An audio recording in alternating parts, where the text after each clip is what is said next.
Hello my dear friends, you're in the Military Summary channel. In this video we're going to discuss the most important events that took place during the previous 12 hours. We have lots of very interesting updates, so let's start. And first let's talk about the conflict on the territory of Ukraine, and first we're going to talk about Russia. This morning we start receiving very interesting updates about the situation in this area. First of all, we received a report that a US Air Force C-17A Globemaster III transport aircraft landed at Moscow's Vnukovo airport after departing from Riga, according to different pro-Russian sources. And this is the moment when the US aircraft landed on the territory of the Vnukovo airfield. Later we start receiving videos from the city of Moscow itself. And for example, in this video we can see a convoy bearing US diplomatic plates was spotted in Moscow. And of course the sources began asking a simple question: who has arrived on the territory of Moscow? And later we received the report that CIA Director John Ratcliffe has arrived in Russia for a series of meetings.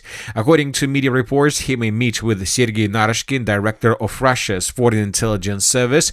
In Moscow, the two intelligence chiefs have maintained contact since March 2025, when they agreed to stay in regular communication in an effort to reduce tensions between Russia and the United States. The official purpose of Ratcliffe's current visit has not yet been disclosed. So, when talking about this visit, most likely, once again, the parties are going to talk about spies. Most likely, we'll see another spies exchange between Russia and the United States of America. Probably this is going to be one of the questions the parties are going to discuss, and probably during these meetings, maybe the director of CIA will hand over to Russians proposals from the Ukrainian side that about the peaceful settlement of the conflict that were created, developed with Trump's envoys Karchner and Witkov. So today maybe CIA director we would provide a detailed list of paragraphs of this plan. And I would like to remind you, according to leaked information, this a ceasefire covering at least 3 points: a ceasefire as the central element, a US proposed buffer zone where both sides take equal steps back, creating a free economic zone administrated by a third party. A very interesting question: who is going to be a third party? A framework defining what the European Union and NATO would do alongside Ukraine's commitments. He noted that US side has additional ideas not yet shared with Ukraine. So maybe these ideas would be shared with the Russian Federation during this upcoming meeting. Several sources reported that possibly meetings and talks would also concern the situation in Iran and the situation between, first of all, Iran and the United States of America regarding the Persian Gulf, the Strait of Hormuz, and so on. So anyway, sooner or later we will understand what exactly the parties are going to talk about, and then we will understand everything. Now let's return back to Ukraine and let's discuss the situation on the ground. During the previous 12 hours, 24 hours, we received lots of very important updates. And first, let's talk about the Zaporizhzhia direction. The Russians continue their offensive operation. The Ukrainians continue their counterattacks. And today we have small changes on the ground. And these are the changes on the ground. If you remember, a few days ago, 2 days ago, during the day of the national flag and during the Independence Day, pro-Ukrainian sources published a video how the Ukrainians were counterattacking Russians in the area of the villages of Novosoloshno, Lubitska, and Shiroka. And as a result of those counterattacks, the Ukrainians managed to recapture these villages, but I believe that they answered these villages just to show flags and to show presence. We believe that these villages right now are in the gray zone. Anyway, pro-Russian sources adjusted their maps for reliable sources, which means that most likely either these territories under complete Ukraine control or in the gray zone. Anyway, the Russians control the territories to the east of the river of Verkhnya Tersa, and most likely when the Russians will begin the next wave of offensive operation, they would be able to recapture the lost territories, because the Russians are getting closer and closer to the river of Verkhnya Tersa from many directions, which means that the Russians are getting closer and closer to the city of Orikhiv itself. As for the city of Orikhiv, as you can see, during the previous 24 hours, we received lots of videos from this area, and in these videos we can see how storm storm assault groups of FPV drone operators were attacking positions of the armed forces of Ukraine through the city, and the number of videos of such type tell us, first of all, that the Russians are about to break through Ukraine's defenses through the central and the southeastern parts of the settlement and to continue advancing further. This is a very important signal. If we start receiving videos like this, when we have drones, FPV drones flying over the city of Orikhiv, attacking positions and temporary deployment points of the armed forces of Ukraine, this means that the Russian FPV drone operators are very close to the city itself, which means that stormtroopers are even closer and probably are already on the territory of the city itself. Now let's move further and let's discuss the situation in the Drobropillya direction, the most important updates we received from this area. As you can see, we have lots of icons with flags. This means that we have lots of changes, and these changes are very important. And these are the changes on the ground between the dates. So this is the end of the 23rd of August of 2026. This is the end of the 24th of August of 2026. The Russians, according to information we have, improved their positions through the village of Counterattack. This information was confirmed by the Minister of Defense of the Russian Federation and the Bagado Group of Forces Center. And the next day, during the 25th of August of 2026, we received a report that Russians managed to establish complete control over the village of Ganovka. The village of Ganovka was colored under Russian control a long time ago based on reports published by pro-Russian sources. The first reports that Russians captured the settlement of Ganovka were published by pro-Russian sources on June 30th, so almost 2 months ago. So according to different sources, mainly pro-Russian sources, the village of Ganovka was completely captured by Russians 2 months ago on the 30th of June of 2026, but only 2 months later the pro-Russian sources, the Minister of Defense of the Russian Federation, first of all published real update about the situation on the ground. And you know that this is not the only case of the previous 24 hours when we can see something similar. The same situation was published also by pro-Ukrainian sources, and we will discuss this in details. So the Russians managed to take under complete control the settlement of Ganovka, and this means that the battle is already taking place through the eastern and probably even central parts of the settlement of Drobropillya. And as we discussed during the previous videos, most likely the Russians would try to make everything possible with the purpose to take the city of Drobropillya under complete control before the end or the beginning of the parliament elections. And the main part of the parliament elections on the territory of Russia is taking place on September of 2026. Now let's move further and let's discuss the situation in the area of the city of Druzhkovka. And today the Ukrainians, according to different pro-Ukrainian and pro-Russian sources, suffered huge losses. And this thing is that during the previous days, the Russians, as we discussed also during the previous videos, managed to improve their positions significantly through the western flank of the Druzhkovka direction. We're talking about the villages of Nova Nikolaevka, Nova Grigorovka, Krasny Kut, and of course the settlement of Andreevka. We discussed that the Russians managed to break through Ukraine's defenses in this area, that the Russians managed to outflank the main positions of the armed forces of Ukraine, and many other different things. And if you remember, the most important conclusion we made when we received reports about these Russian progress on the ground was that the Russians right now have possibilities to send hundreds of sabotage and reconnaissance groups in the direction of the cities of Kramatorsk, Druzhkovka, Alexeyevo, Druzhkovka, Malotaranivka. These sabotage and reconnaissance groups with the current Russian experience are able to get the cities probably without problems. Of course, it will take time.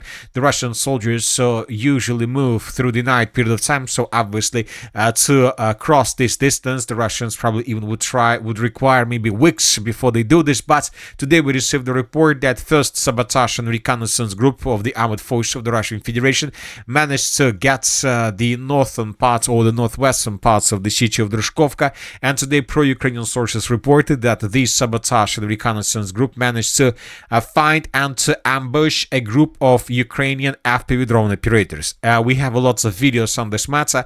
We have videos with the consequences of this ambush that was created by Russians, and as a result of this attack, one of the units of FPV drone operators of the armed forces of Ukraine was ambushed, and the Ukrainians suffered huge losses. We will not give the numbers, but the losses are very, very heavy. And this situation is very difficult and dangerous for the armed forces of Ukraine, because now they understand that their units and their FPV drone operators through the northern parts of the city of Drobropillya, that used to be considered one of the most secure territories of the city, and the settlement of Ganovka, are no longer can feel themselves in a safe position. So that is why the activity of Russian sabotage and reconnaissance groups through this territory would force the Ukrainians to change their FPV drone positions, or they need additional forces that would protect the western flank and would protect the FPV drone operators. But we know that currently the Ukrainians have huge problems with manpower, so that is why we believe that Ukrainians, the military authorities of Ukraine, would be forced to redeploy their FPV drone operators from the northern parts of the city of Drobropillya further in the northern direction, almost till the settlements of Yasnogorivka, Shabelivka, Alexandrovka, and Yasnopolyana and Kramatorsk itself. And if it happens, of course, this situation would lead to the situation when the contingent of the armed forces of Ukraine in the area of the cities of Alexeyevka, Drobropillya, and Drobropillya will start suffering huge problems with protections from their FPV drone operators. The Russians are not changing their positions. This means that there are going to be hundreds of Russian drones over these territories attacking Ukrainian positions. At the same time, the Ukrainians would not be able to do the same, because the Ukrainians would be forced to increase the distance between the front line and the positions of sabotage and reconnaissance groups. So this is the most achievement, this is the most thing that the Russians managed to achieve with this breakthrough to the west of the settlement of Drobropillya and Kramatorsk. Once again, the Russians managed to create the situation when the Ukrainians right now are forced to think how to redeploy and to secure their FPV drone crews. But the only possible solution for this is to remove them from these territories that are located very close to the line of combat contact, to the north probably, and this will increase the kilometers, the distances, and this will increase times necessary for FPV drone operators to send their drones in the direction of the line of combat contact. Now let's move further and let's talk about the Lyman direction. And today we start receiving reports that I've been talking a lot probably since the beginning of this summer. I would like to remind you that probably 3 months ago, the Minister of Defense and the Chief of the General Staff of the Armed Forces of the Russian Federation told us that just 149 buildings left before the Russians established complete control over the settlement of Lyman. And this statement was made almost 3 months ago, and yet the Russians haven't managed to take these 149 buildings under complete control.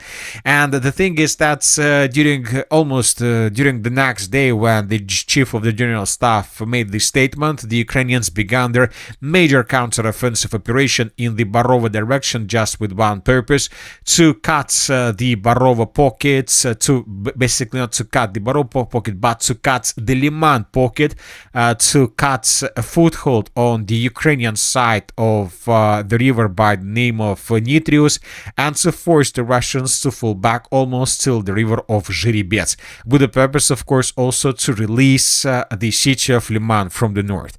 And this counteroffensive operation started several months ago, and during this period of time we were receiving lots of videos of how the Ukrainians were sending more and more vehicles and troops in the direction of the city of Lyman, with the purpose to recapture all these lost territories. We can take a look at the number of updates that were published by pro-Russian sources from this area, where we can see basically hundreds of episodes of how Russians were attacking vehicles, positions of the armed forces of Ukraine through the northern Lyman direction.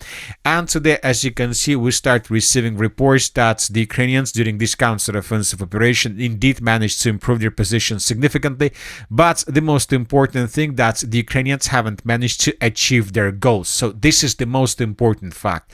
Despite these changes, despite these huge changes in the Ukrainian favor, we understand that the Ukrainians haven't managed to cut the pocket. Most likely the Russians managed to repel this attack and to force the Ukrainians to stop their counteroffensive operation, Because if indeed the Ukrainians manage to improve their position significantly or to complete their goals or the things they were tasked for, obviously the President of Ukraine Zelensky would make all announcements during the Independence Day and the Day of the National Flag. But we see that during those holidays, the President of Ukraine Zelensky hasn't made even a statement about this counteroffensive operation, and this means that there are no results that Zelensky and the new commander-in-chief Drobropillya were expected.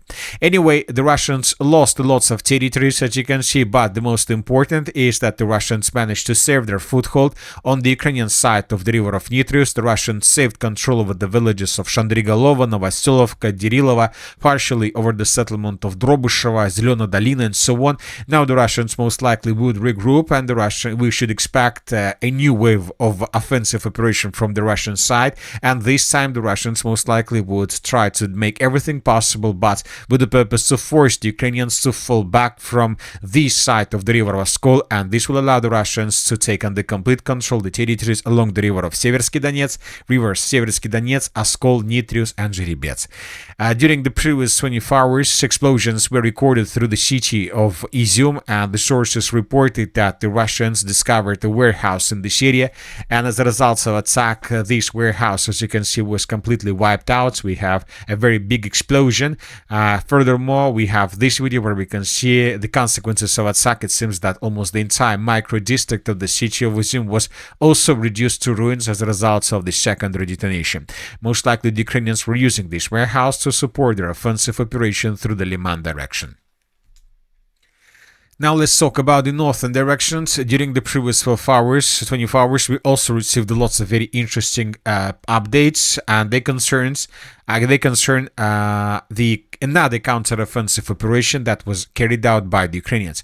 Today, pro-Russian sources published a video how Ukrainians were attacking Russian positions in the vicinity of the settlement by the name of Varicha.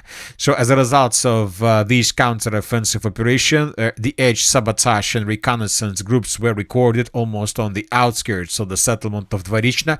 This is a very important counteroffensive operation. This counteroffensive operation is tasked not obviously to force the Russians to leave the western bank of the river Oskol and the settlement of Varicha. Obviously, this counteroffensive operation is tasked to force the Russians to change their plans regarding the Veliki Burluk offensive, because the Russians have finished preparations before the beginning of the major Veliki Burluk offensive operation from the southern direction like this, and the Russians have already finished regrouping and finished the making the lists of units that would be involved in this counteroffensive operation, but the Ukrainians most likely unexpectedly counterattacked, and now the Russians are forced to change their plans. I would like to remind you that since the beginning of this summer, the Russians have improved their position significantly around the settlements of Veliki Burluk and Prikolotina, but through the northern direction, and now the Russians were about to begin their major offensive operation also from the south with the purpose to attack the stronghold of the armed forces of Ukraine in the northeastern parts of the Kharkiv region, at least from 3 directions, but now the Russians would be forced to change their plans.